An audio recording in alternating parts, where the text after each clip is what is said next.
রাজধানীর বাজারে সবজির দাম কিছুটা কমলেও মাছ, মাংস এবং ডিমের দাম চড়া। প্রতি ডজন ডিম বিক্রি হচ্ছে 150 টাকায়। সপ্তাহের ব্যবধানে 50 থেকে 100 টাকা পর্যন্ত বেড়েছে সব ধরনের মাছের দাম। একই সাথে বেড়েছে সুগন্ধি চাল সহ মসুর ডালের দাম। নিত্যপণ্যের দর ঊর্ধ্বগতিতে, বিপাকে রয়েছেন ক্রেতারা। রাজধানীর বাজারে এক সপ্তাহের ব্যবধানে কমেছে সবজির দাম। বেশিরভাগ সবজির দাম কেজিতে কমেছে 20 থেকে 30 টাকা পর্যন্ত। বেগুন ও টমেটো বিক্রি হচ্ছে 80 থেকে 100 টাকায়। কমেছে শসা ও কাঁচামরিচের দামও। কমে কেমন আবেদন বেশি, মাল আসতে বেশি, হইতাছে বেশি, চাষ করে বেশি, এই জন্য দামটা কমতেছে আস্তে আস্তে। মালের উৎপাদন ভালো, তাই সবজির দাম কমছে। আগে উৎপাদন কম ছিল, সবজির দাম বেশি ছিল।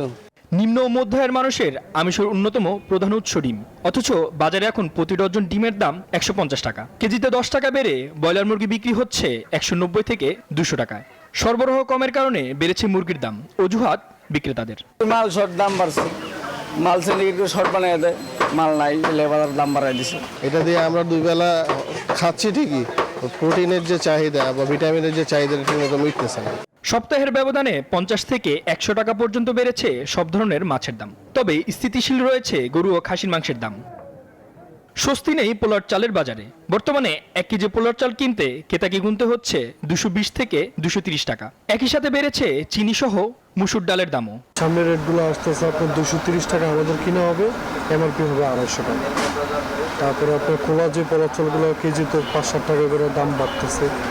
ডে বাই ডে প্রতি সপ্তাহে চালের দাম বলেন, ডালের দাম বলেন, যে কোনো পণ্য জিনিস দাম বাড়তেছে। দ্রব্যমূল্যের লাগাম টানতে শুধু আশ্বস্ত নয়, বাজারে প্রশাসনের নজরদারি বাড়ানোর জোর দাবি জানিয়েছেন ভোক্তারা।